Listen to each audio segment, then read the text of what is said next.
We're all familiar with the transgender phenomenon.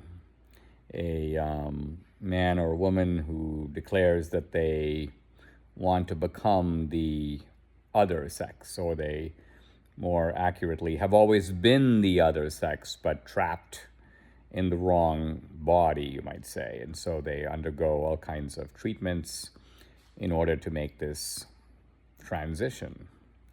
Now, interestingly, to my knowledge, here's the first time that someone is attempting this transracially, you might say. This is a British guy, white guy, named Ollie something or other. And he decided that he wanted to become Korean, or again, more precisely, that he's always been Korean, but trapped, in a white British body. Listen. 안녕하세요. 저는 지민입니다. Hey guys, I'm finally Korean. I've transitioned. I'm so happy I've completed my look. I'm finally Korean, guys. I have the eyes. Just had a brow lift as well. So I'm so happy. Finally, I've been trapped in the wrong body for 8 years. And that's the worst feeling in the world, when you're trapped and you don't feel like you can be yourself. But finally, I'm Korean. I can be myself. And I'm so happy. Now, I guess Ollie's point is that if it's possible to travel, you may say, the gender boundary, why shouldn't it be possible to travel the ethnic boundary? And when he talks about being Korean, he doesn't mean that he wants to become a Korean citizen or he identifies with the nation of Korea, because all he'd have to do is go to Korea, follow the requirements, apply for citizenship, and he'd become Korean that way. But that's not what he means. He wants to be ethnically Korean. And the serious question I want to ask is, can you actually accomplish that? I mean, what if I decided I wanted to become Chinese? How do I do that? Do I just do eye surgery, change my appearance? That's sufficient? I'm now Chinese? Or I use chopsticks, or have learned Mandarin? Does that make me Chinese? What if I decided I wanted to be a bat?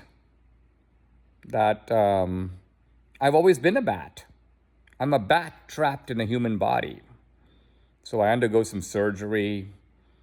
I start altering my appearance so I resemble a bat. Does that make me a bat? Very interestingly, the philosopher Thomas Nagel, a couple of decades ago now, published a philosophical essay called "What Is It Like to Be a Bat?" And Nagel's point is that, try as we may, we can ask as humans, imaginatively, we can try to put ourselves in the place of a bat. We can try to think of what it might feel like to be a bat. But Nagel's point is, we can't actually be a bat. Why? Because we don't have the bat's inner consciousness. And so our attempts to be bat-like are nothing more than human approximations or human imaginations of what batness must involve. But being a bat is confined to bats.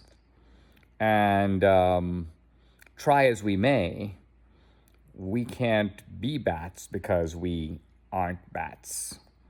So this is a way of saying that nature does establish certain boundaries. Now, technology allows us to alter our appearance in all kinds of ways, and the human mind is very malleable so that one can imaginatively participate in the experiences of others to a degree. But those boundaries there are some limits. And at some point, at least for some people, the question is whether or not you are really successfully thwarting the limits established by nature, or merely revealing yourself to be a highly disturbed individual.